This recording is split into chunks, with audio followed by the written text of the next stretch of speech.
Good morning, everyone. Buenos dias to all.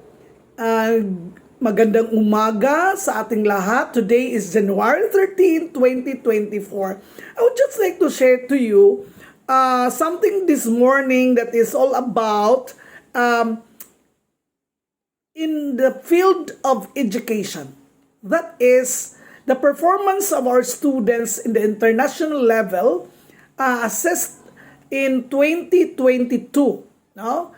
In the field of mathematics, reading, and science. To give you a background on this organization, this is OECD. Now, what is this OECD? The acronym, Organization for Economic Cooperation and Development. This is located, the headquarters is located in Paris, France. Then this is founded in September 30, 1961. The founding countries are the United States, United Kingdom, France, Germany, Spain, Canada, Turkey, Italy, Netherlands, Sweden, Switzerland, Norway, Portugal, Belgium, Greece, Luxembourg, and Iceland. You know what? The Philippines rank 77th out of 81 countries in the 2022 examination.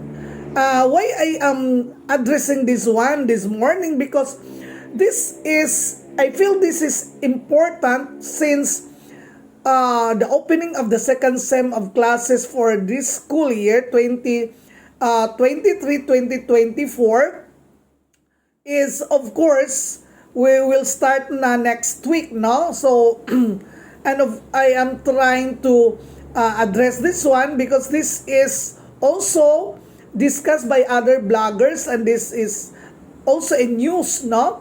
In Google, in Rappler. So I am also trying to look at this one and reflect on what we could do as a teacher, as an institution, as people in the field of education, and to our government leaders to help us address this problem.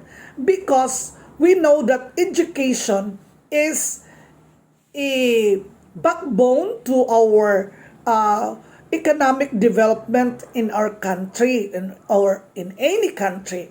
So, could you imagine we are in the tail end? This assessment conducted by the OECD, or Organization for Economic Cooperation and Development, to 15-year-old learners in the 2022 student assessment.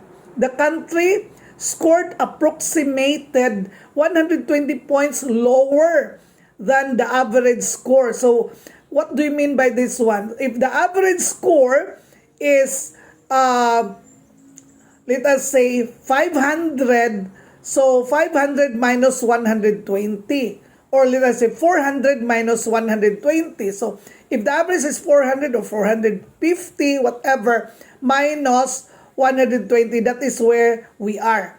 So, lower than the average score with scores of 355. So, more or less, by estimate, that is 475 or 480, something like that. So, in math, 347 in reading and 373 in science. So, this sounds alarming to all of us. We have an average reading and science trajectories, no, on average, had been falling for a decade. So, 10 years na where we are observed to be in a decline in this matter. So, niubos gyud ang performance in math remained stable between 2003 to 2018. You know what are those countries that improve in all subjects? We have Colombia, Macau, China, that is Peru, and Qatar. So these are the four countries that improve in all subjects. So that it means they are above the mean, and of course they have also improved their performance from their performance in the past. So I think this has to be addressed well by our government, since our Secretary of Education should be a person who has the expertise, not just because you are in the position as a government leader, you have the power to appoint somebody else, but of course you have to consider also their qualification. What are their qualification? That should not be dictated only by those people who are considered expert in their field, coming from different offices in the Department of Education, or let us say in the different colleges and universities, state universities in the country. So I believe this can be remedied if and only if everybody will be sincere, from the top going to the frontliners, particularly the teachers. Now, kay luoy po dito itong mga classroom teachers, sige lang mag-report, walay panahon itudlo sa mga bata, kay sige gama ng mga report ipangpasa adto sa district, sa division, unya I don't know if they care about it, because these are data that could be treated and be analyzed. What did they do with this data that were submitted from teachers, and how did they validate this data as a report? Because we have supervisors. Their work is to supervise, observe classes. They have the principals to be consistent with.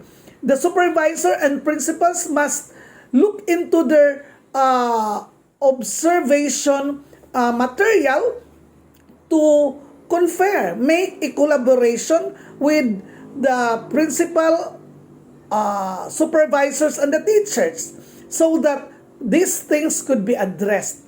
No, kay daghan kay usik ang mga oras, and then the students are no longer learning from those things that the teachers are doing. Kay gagama intawg report isubmit adto sa division office, kay requested, pinadali-dali, matud pa. And this is only a hearsay on my part, because I'm not actually connected with the Department of Education.